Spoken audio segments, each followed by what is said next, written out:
But if I put 6-gallon, 3-gallon kits on a hole like this, I'd expect to have to carry home a big pile of extra. Because we do a lot of big poles in over there.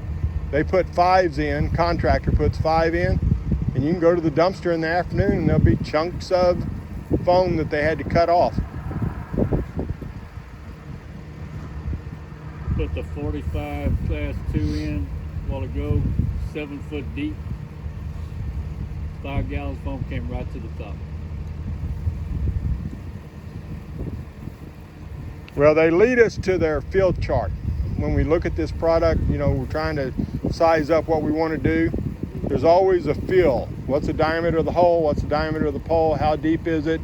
And then run across their graph. You'll need X number of feet to fill that hole up.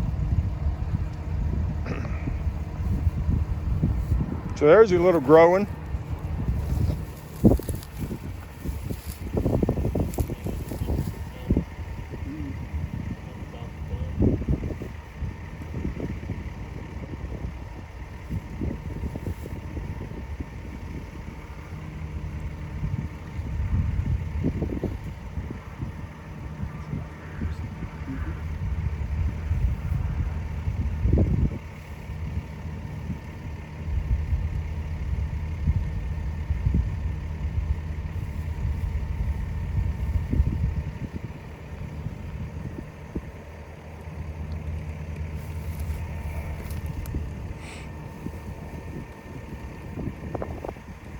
You watching it, Marty? Has it stopped growing?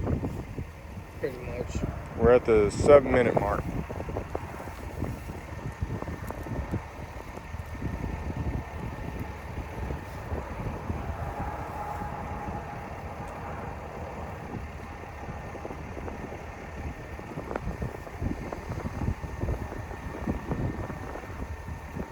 They got a chart for the temperature for the curing time. No.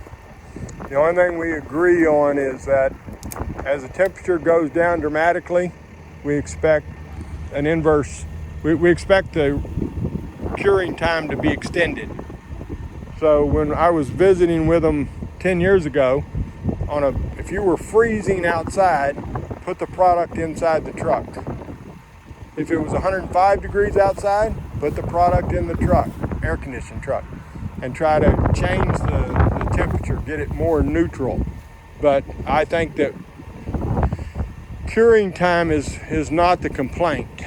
I mean, y'all mixed up foam when it was 90 degrees. Did you see the same kind of action, or was it a little bit faster? Because when it's real hot, it used to be you as soon as you hit it with the auger, it was already growing. I think that's a finished product. We just need to let it sit for a little bit.